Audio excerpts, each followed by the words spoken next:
Bonjour, je vais parler au nom du secteur du livre. Et à ce titre-là, sur Saint-Nazaire bien sûr, et à ce titre-là, je vais prendre l'exemple de ma petite association qui s'appelle L'Écrit Parle. Donc les coupes budgétaires mettent en danger l'ensemble de la filière du livre. Et ces suppressions touchent les structures, les professionnels et les associations. Et bien sûr, les auteurs qui n'ont d'autres ressources pour vivre que ces structures. Rappelons que les auteurs ne touchent que 10% du prix total du livre.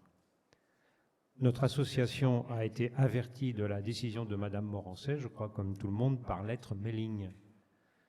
Depuis 10 ans, l'Écrit Parle, composé de bénévoles, a organisé 62 rencontres. En 2023, les 7 rencontres ont rassemblé 505 personnes. Nous avons mis en place 8 années consécutives une résidence d'auteurs en direction d'un collège de la ville en réseau d'éducation prioritaire.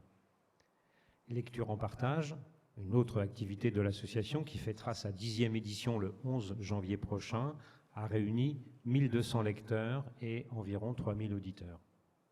Nous diffusons notre information sur le territoire à 630 contacts.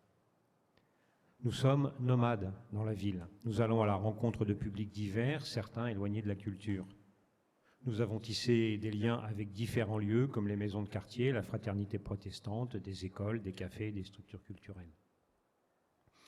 Nous avons travaillé en partenariat avec le Parc de Brière, la Maison des écrivains et des traducteurs, le théâtre, le conservatoire de musique, Athénor, le centre de culture populaire, le festival Jazimut, ainsi qu'avec des communes limitrophes, Paimboeuf, Trignac, Saint-Malo de Guersinck.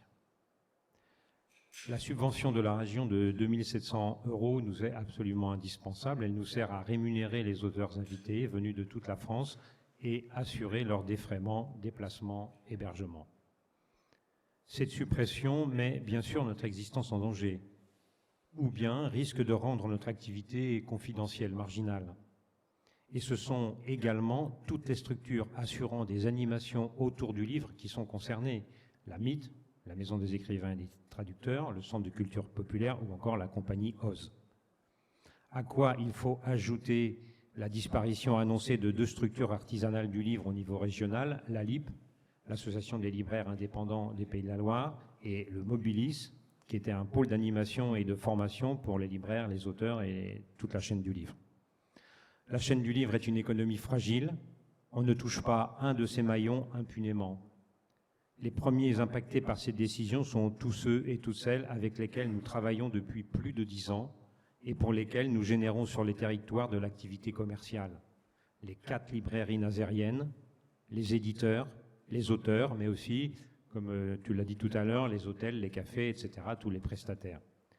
Nous participons à ce titre au tissu économique de la ville.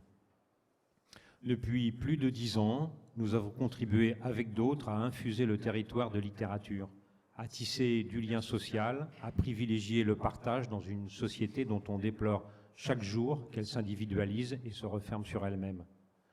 Nous assurons, comme nous tous ici, à ce titre, une mission de service public dont nous sommes fiers.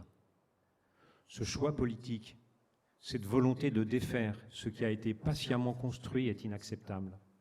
Il signe l'effondrement d'un écosystème, d'un vivre ensemble, et c'est contre ça que nous nous élevons aujourd'hui.